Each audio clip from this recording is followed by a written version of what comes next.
Thank you very much for sharing your thoughts and your beautiful ideas, and also Alexander for your beautiful music with us. And I'm really pleased and very, very happy that you invited me to participate in today's panel discussion. I'm intrigued by the ideas that you have presented today on the subject of soul of cities. I haven't personally had much, studies or research in this area, but I can relate to it. And I really like the focus on people.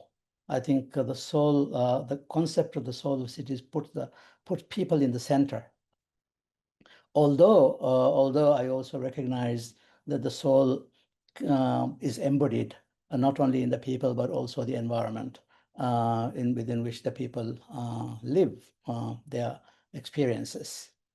So in that sense, I think it's really important to put the emphasis on this, because until now, urban development has been seen more from the perspective of the environment and the infrastructure provided to people. Often, assuming that certain kinds of infrastructure, certain kinds of facilities will create greater happiness. Ultimately, happiness is what is manifested by the spirit of people's environment and community. For me, the ideas that you have presented are, absolutely fascinating, and I think this is something that will transform the way we look at urban development in the future. I totally agree with that. And going beyond sustainability, and as Alexander was also saying, looking more at how we thrive and how we live happily in cities is really much more important. So from this perspective, I gather that we would no longer be looking at how tall our buildings are, how high a skyscraper we could build, or what kind of monuments we set in our city centers, but create the conditions that enable people to live happy, meaningful lives. For me, that is a really important way of refocusing the whole field of urban development studies. For me personally, I may not be the best person to comment talk about my personal experiences immediately after such important and profound introductions, because I come from a very small country where cities are still a new phenomenon.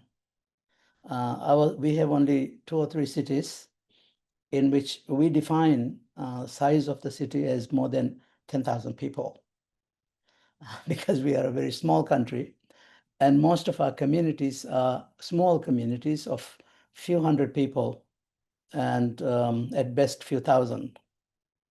So any community that is bigger than 10,000 is considered a city. It also becomes very condensed and very crowded because of the limitation of land space. So our capital city, Male, is probably one of the most densely populated cities in the world. And like all big cities, we are also emulating the idea of big buildings and heavy traffic and all of these things. But that's very, very foreign to our culture and the way we have lived for centuries. But because of the pull of urban cities for education, for healthcare, and for employment, people want to move to the few urban areas. And my experience is that doing that causes the loss of very important and rich part of our lives. We build tall buildings and we encourage people to come and live there, leaving their traditional homes and communities. So personally, when I was listening to the flute and just reflecting on how I felt, the spirit of my communities, because I dare to say cities because we are so small. But in any case, Male city has a population of about 150,000 people out of the total population of 500,000 in the country. And for me, being able to go walking and running on the beachfront and the smell of the ocean and the ability to come across friends is a really important experience that makes me feel good and that makes me feel that it's a worthwhile place to live, right?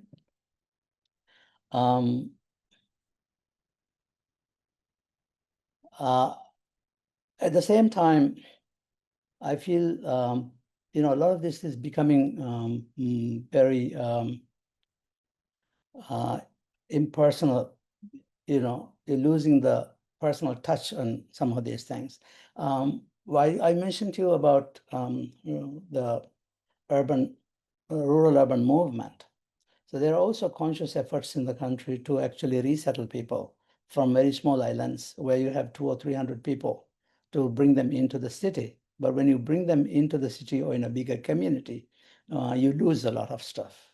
Okay, like I'll give you an example where one of the islands that I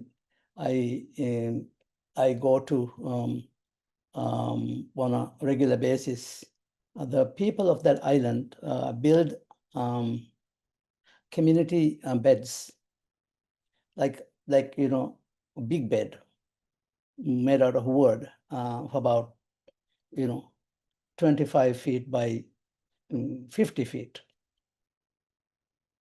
And this is used by elderly people in the afternoon. They would come out and sit on this bed. And when they are tired, they lie down, they sleep, they spend the afternoon there. They're built by other people. And many of the people who actually build them don't come and sit there or live there. So that kind of caring for others, seeing that as something that is important for not just themselves, for the whole community, I think that will disappear, right? You move into the city. That's just an example of one of those things. Now, the question for us, I think, would be, how do you then replace it when you are in a city?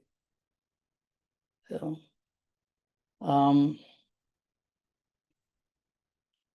I think the sense of belonging comes when you have experiences similar to that, when you are able to help other people to, live meaningful lives and, get satisfaction out of it. So those are some of my initial thoughts. I also live in some part of the time I also live in Kuala Lumpur, which is a huge city, right? So there the experience is completely or different type. Going on a Saturday morning to the local food market or the food court and be able to taste homemade foods, usually, little stores run by family members.